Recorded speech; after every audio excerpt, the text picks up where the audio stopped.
Assalamualaikum warahmatullahi wabarakatuh. Apa kabar pemirsa? Semoga Anda semua dalam keadaan sehat walafiat. Pada episode kali ini saya akan mengajak Anda untuk kita masih membahas mengenai tema besar tasawuf. Dan kita sudah masuk ke dalam pembersihan hati. Di dalam metode untuk membersihkan hati itu ada 3 tahapan yang kita kenal, yaitu takholi, tahalli, dan tajali. Minggu lalu kita belajar mengenai takholi, membersihkan hati kita dari segala keterikatan kita pada dunia, seperti keterikatan kita pada anak, pada istri, pada harta, pada pangkat maupun juga jabatan. Nah, pada kesempatan kali ini kita akan segera belajar untuk memasuki tahapan berikutnya, yaitu tahali. Bersama dengan Profesor Dr. Kiai Haji Said Akil Siroj, kita bahas mengenai tahali dalam risalah.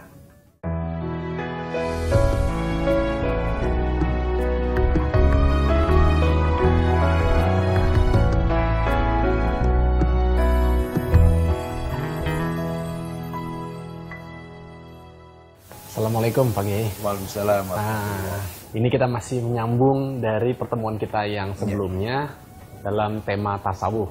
Kalau kemarin kan kita sudah membahas mengenai takholi. Sekarang kelanjutannya kan tahapan kedua, kalau tidak salah namanya tahali ya. Betul ya Pak Said? Apa sih yang dimaksud dengan tahali itu? Nah, bismillahirrahmanirrahim.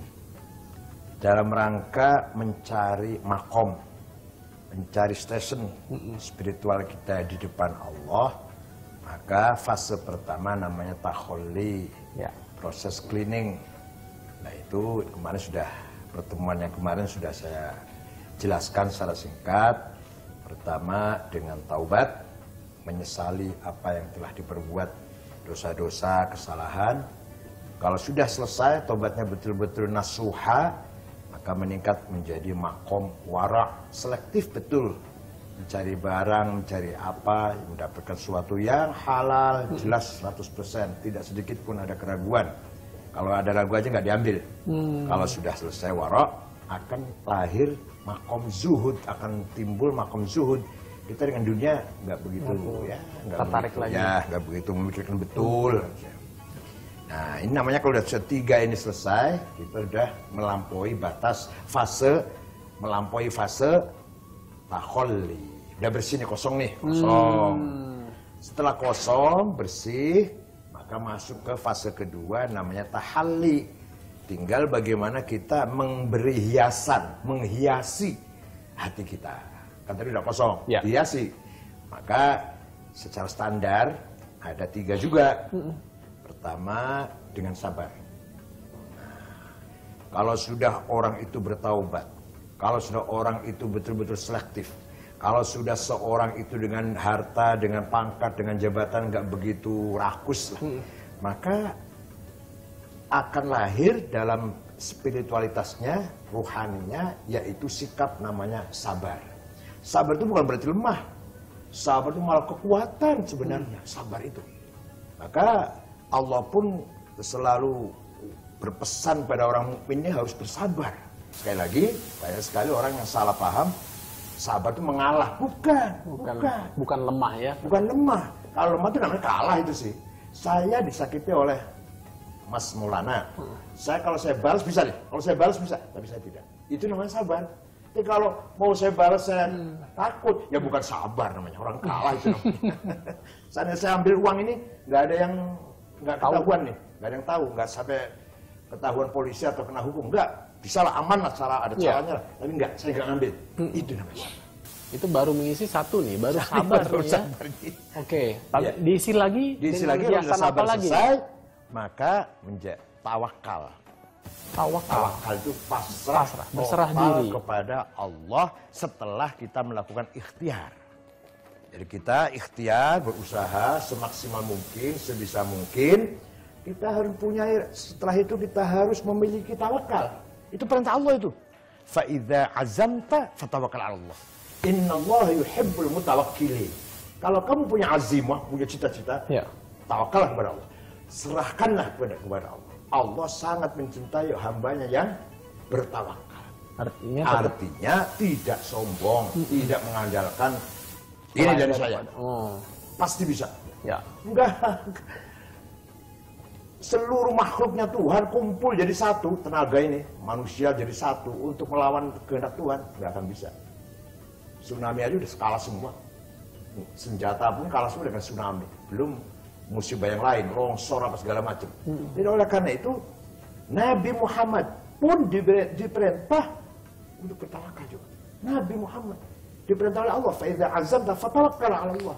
Kalau kamu punya cita-cita Muhammad, tawakallah kepada Allah. Innallaha yuhibbul mutawakkilin. Artinya orang yang tidak mau bertawakal, orang yang tidak dicintai oleh Allah. Orang yang tidak dicintai dengan Allah berarti orang yang jauh dari rahmat Allah. Orang yang jauh dari rahmat Allah berarti orang yang menjadi hamba yang fasik yang tidak ada artinya di mata Allah. Dan gitu rentetannya. Tapi ketika kita bertawakal, Allah mencintai orang yang bertawakal, kita bisa menjadi hamba yang dekat dengan Allah, kita termasuk ibadillahis sholihin. Kan gitu rentetannya. Iya, iya. Kalau orang yang semua saya bisa, itu dari saya itu. Itu dari saya ini beres ini. Kalau nggak ada saya nggak beres ini. Itu kan berarti menggelembungkan egonya, membusungkan akunya. Seberapa sih kehebatan, keakuannya orang seorang itu? Sama sekali nggak ada artinya. Maka Nabi Muhammad pun dan semua nabi-nabi diperintahkan oleh Allah setelah berikhtiar, mungkin cita-cita harus tawakal kepada Allah. Tadi sabar, tawakal. Tapi tawakal itu juga bisa diartikan dengan ikhlas, sama nggak sih? Lah beda. Oh, beda. Beda. Tawakal itu artinya menyerahkan. Persoalan saya ini saya serahkan kepada Allah. Persoalan saya ini, problem saya ini, atau agenda program kerja saya ini kan berat nih. Saya serahkan kepada Allah. Tawakal namanya. Saya wakilkan ke bahasa Indonesia deh. Saya percayakan kepada Allah. Sehingga Allah lah yang akan menangani segala kerjaan saya ini atau problem kesulitan saya ini.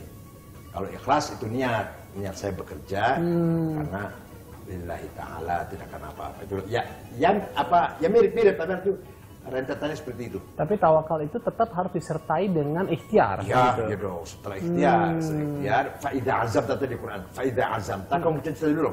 Kamu punya cita-cita dulu. Kamu punya agenda kerja dulu. Kalau punya kemauan, tapi jangan lupa tawakal ala Allah.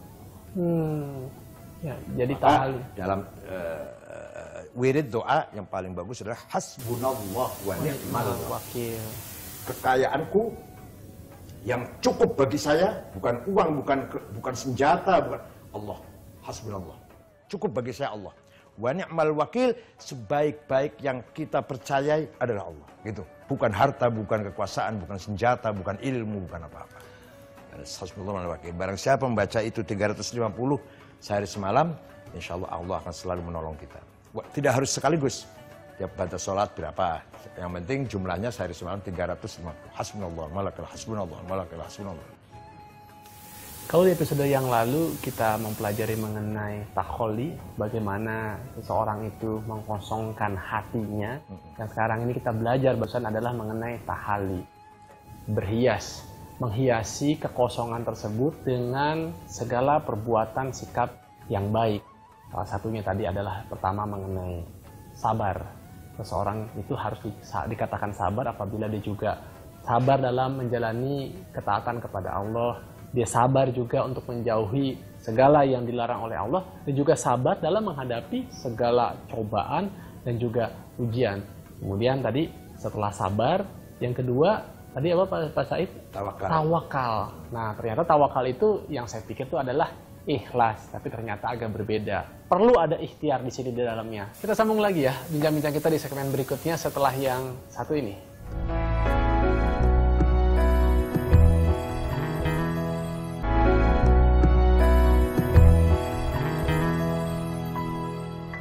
Nah, tadi kalau nggak salah Pak Said sempat ngomong ada 3 tuh tahapannya. Sabar, tawakal, terus satu lagi nih. Apa nih? Ridho dan syukur. Ridho syukur itu satu makom. Ridho dan syukur. Kalau seseorang sudah melampaui tawakal, sudah jadi hamba yang pasrah kepada Allah, pasti akan muncul rasa ridho dan syukur kepada Allah. Apapun yang diterima, apapun kebenaran kita, pasti kita terima dengan ridho. Enak sekali. Daripada dapat banyak tapi hatinya nggak pernah ridho. Masih mendingan lebih tenang, lebih happy, lebih enjoy Orang dapat sesuatu, kemudian kita syukuri dari ridho. Waduh, tenang banget. Jadi ridho itu kalau bahasa sehari-harinya apa? Ya rela. Ya qanaah. Bahasa Jawa nerimo, bahasa Nerimo. Jawa ya. Rimo. Apa yang dibagi oleh Tuhan, kata orang Jawa, rimo ing pandum. Menerima apa yang dikasih oleh Allah dengan betul-betul. Bukan hanya mulutnya, bukan hanya mulut, hatinya menerima. Dah, alhamdulillah rezeki saya sekian. Besok ada lagi. Disyukuri dulu, ridho dulu. Nah itu kan sepertinya enak kalau mendengar Pak Said ngomong, tapi pada prakteknya kan susah Pak Said. Dimana kita membutuhkan kelulusan, membutuhkan artinya ada satu prestasi, tapi pada saat menghadapi itu belum tentu yang lulus doktor misalkan akan bahagia, belum tentu yang menang jadi bupati, berhasil jadi bupati, mengalahkan lawannya akan menjadi selamat, happy di akhir masa tuanya. Seorang menitikan sampai puncak, ternyata ketahuan korupsi, dihukum seumur hidup, dipenjara seumur hidup. Mana nikmatnya? Mana baiknya? Mana nikmat dengan tukang sampah? Mana nikmatnya? Seorang jenderal atau seorang pejabat tinggi ketahuan korupsi, kemudian divonis oleh KPK seumur hidup di penjara, dicabut dengan segala haknya. Mana happy usianya, kehidupannya dengan pemulung tukang sampah itu? Ya pemulung ya, itu. Ya udah. Belum tentu kita gagal sesuatu itu jelek bagi kita. Jadi artinya ternyata orang yang ridho, ini saya sombong, saya udah mencapai makom itu, tidak. Ini cerita lah. Diterima dulu apa yang diberi oleh Allah ini, kita terima dulu, tenang. Allah akan memberikan jalan keluarnya. Al-yauma akmaltu lakum dinakum wa atmamtu alaikum ni'mati wa raditu lakumul Islam madina. Kalau engkau menyerah kepada Allah, Allah akan menyempurnakan nikmat-nikmatnya. Wa atmamtu alaikum ni'mati. Saya sempurnakan nikmat-nikmat kamu. Saya terima dulu. Saya terima. Kaget sih kaget. Ya. Saya terima dulu. Kita jalannya apa yang ya Allah, saya masih ingat waktu itu pertama kali ngimami. Gemetar juga ya? Ya udah gemetar. Di belakangnya ini yang makmum. Ada beberapa dosen universitas yang saya kuliah di situ, dekat universitas. Dekat sekali nyebrang jalan sudah universitas saya. Itu ada kadang-kadang guru saya sendiri makmum. Kadang-kadang berapa kali itu. Tapi saya nggak enak banget. Pembimbing saya sendiri yang makmum itu. Walhasil yang makmum orang-orang hebat, bukan masih kampung, bukan. Di Azizah itu kompleks yang elit Azizah itu. Iya. Walhasil, barang siapa yang ridho dengan pemberian Allah, berarti bersyukur kepada Allah. Barang siapa bersyukur kepada Allah, berarti mensyukuri dirimu sendiri. Barang siapa mensyukuri kepada Allah, berarti mensyukuri dirinya sendiri. Barang siapa tidak bersyukur Allah, tidak bersyukur, Allah nggak butuh kamu. Tapi kalau kamu bersyukur, akan saya maksimalkan nikmatku kepadamu. Ya, mungkin sepertinya terkesannya mudah ya, tapi kalau kita praktekkan, waduh pasti luar biasa. Seperti Pak Said aja sudah yang dekat sekali dengan Islam, punya kefasihan lah dalam agama, masih juga tuh mendapatkan ujian, tapi ternyata Pak Said begitu punya keyakinan bahwa ada kebaikan dan ternyata memang Allah buktikan dengan tangan-tangannya Allah. Dan inilah yang mungkin bisa menjadi inspirasi buat kita. Setelah kita tadi bersabar, kita bertawakal, kita juga harus ridho. Kita harus bersyukur. Jadi apapun yang kita alami, tetap ridho, tetap syukur. Percaya ini buktinya udah ada. Dan kita harus juga yakin bahwa pertolongan Allah itu akan datang. Mungkin tidak saat ini, tapi pasti. Jadi untuk kita bisa mencapai ada makom dari Allah ini, karena memang Allah janjinya akan menyempurnakan dengan memberikan kenikmatan itu ya Pak Said ya. Aduh, ini saya contoh kecil ya, saya pengalaman saya. Contohnya kecil, bukan berarti saya sudah mencapai sempurna, tidak. Ini contoh barangkali bisa ditularkan ya. Amin insya Allah. Kita sambung lagi ya bincang-bincang kita di segmen berikutnya setelah yang satu ini.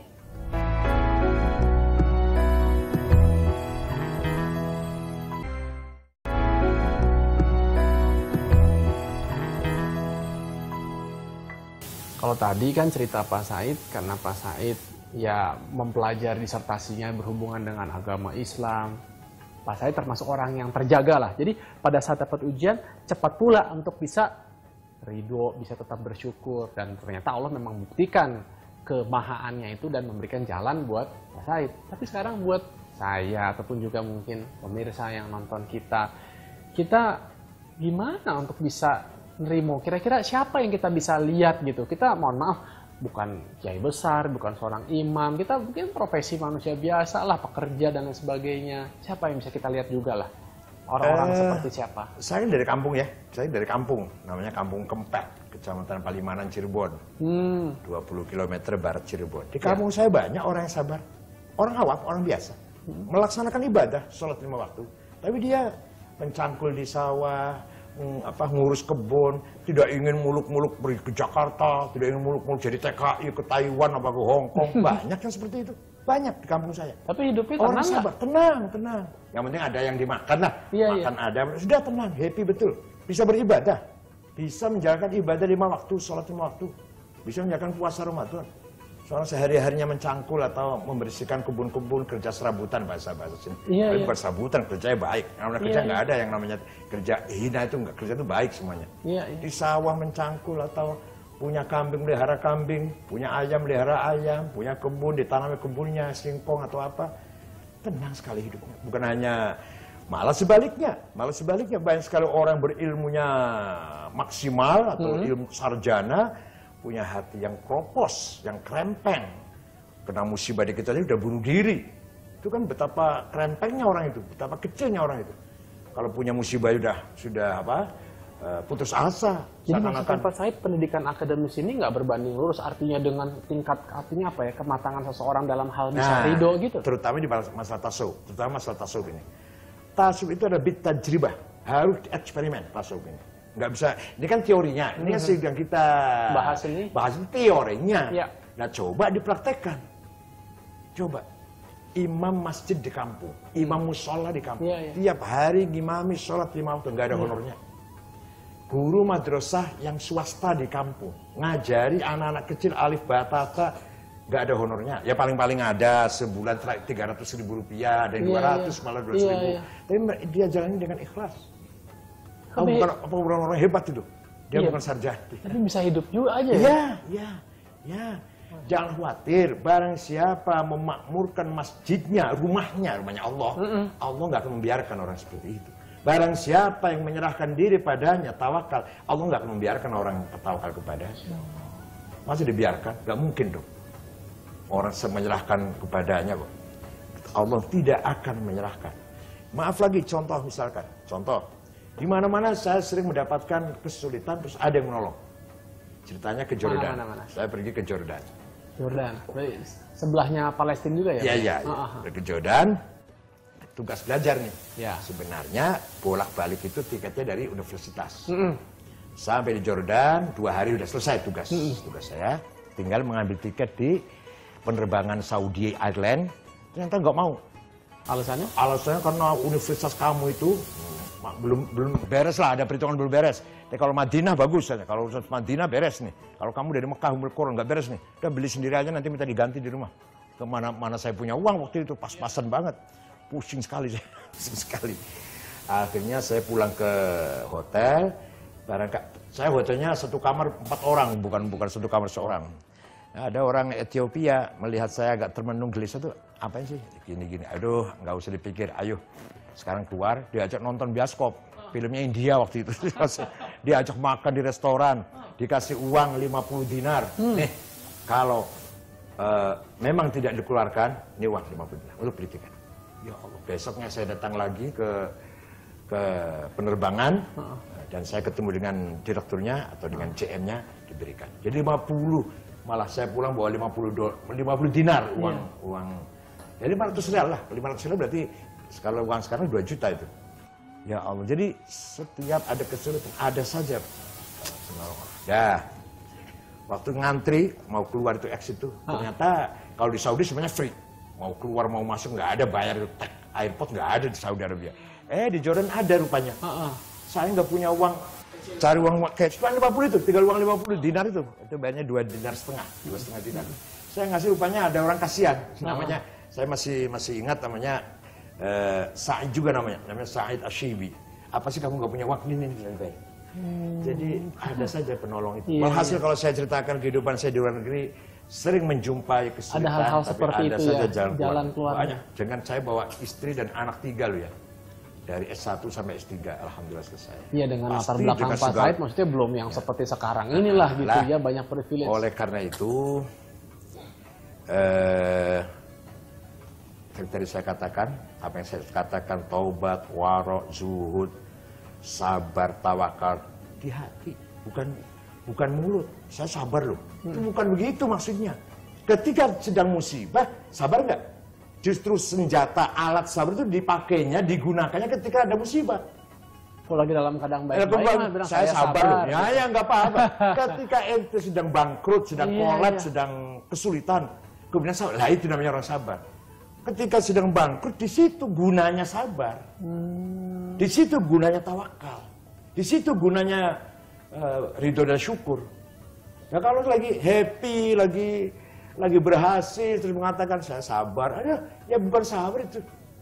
Jadi bisa jadi ujian-ujian seperti itu memang Allah sengaja untuk memang melihat seberapa jauh, seberapa benar yang kamu mungkin ungkapkan selama ini gitu.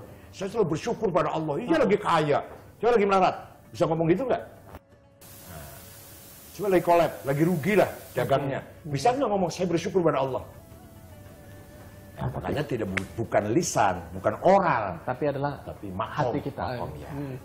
Tapi apa dong kalau begitu reward atau privilege yang Allah janjikan kepada hambanya yang mampu melewati itu? Siapapun yang bisa melalui yang saya katakan tadi, sebagai bangsa terutama, bangsa Indonesia harus melewati ujian-ujian ini. Kalau berhasil melewati, lulus dengan ujian ini, pasti akan menjadi bangsa yang baldatun thayyibatun wa rabbun ghafur. Pasti. Nah kalau ada kesulitan sudah putus asa. Ya. Pasti.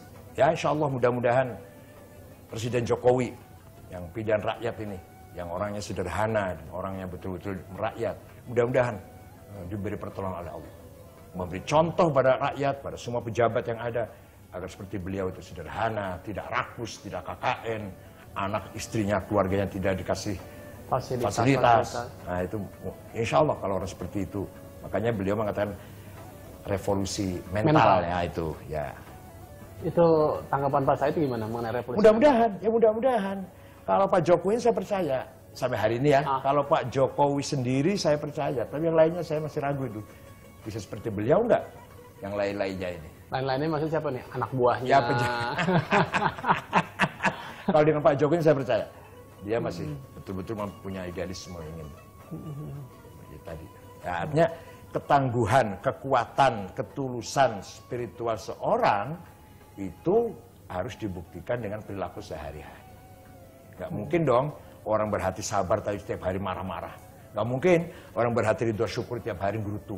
Gak mungkin orang hari-hari sombong, orang tertawakal. Gak mungkin. Jadi jelas ya, tadi kita sudah mempelajari di beberapa menit ini bahwa Allah itu memang akan menolong kita selama kita tuh ikhlas, kita ridho, dan kita harus sabar untuk menjalani segala yang sudah menjadi ketetapan dari Allah. Sabar, tawakal, waro, kemudian zuhud, kemudian juga itu semua adalah segalanya di dalam hati kita. Nah, kalau hati kita bersih, kita sudah isi, kita hiasi dengan sikap-sikap yang penuh dengan kebaikan, dan inilah tahapan-tahapan yang memang harusnya setiap manusia itu masuk ke situ. Bukan hanya sekedar dalam kata-kata, tapi dalam hati kita untuk bisa mencapai makom yang lebih baik dan lebih baik daripada diri kita yang sebelumnya. Ini kita belum selesai, tapi sayang karena waktu sangat terbatas, kita akan sambung lagi di minggu depan. Kemarin sudah taholi, kali ini tahali, nanti adalah tajali. Apa itu? Nah, sabar, kita tunggu ya. Semoga Allah Subhanahu wa taala selalu memberikan hidayah demi hidayah kepada kita semua. Kita jumpa lagi tentunya dalam risalah informasi Islami jiwa muslimin sejati. Wassalamualaikum warahmatullahi wabarakatuh. Waalaikumsalam.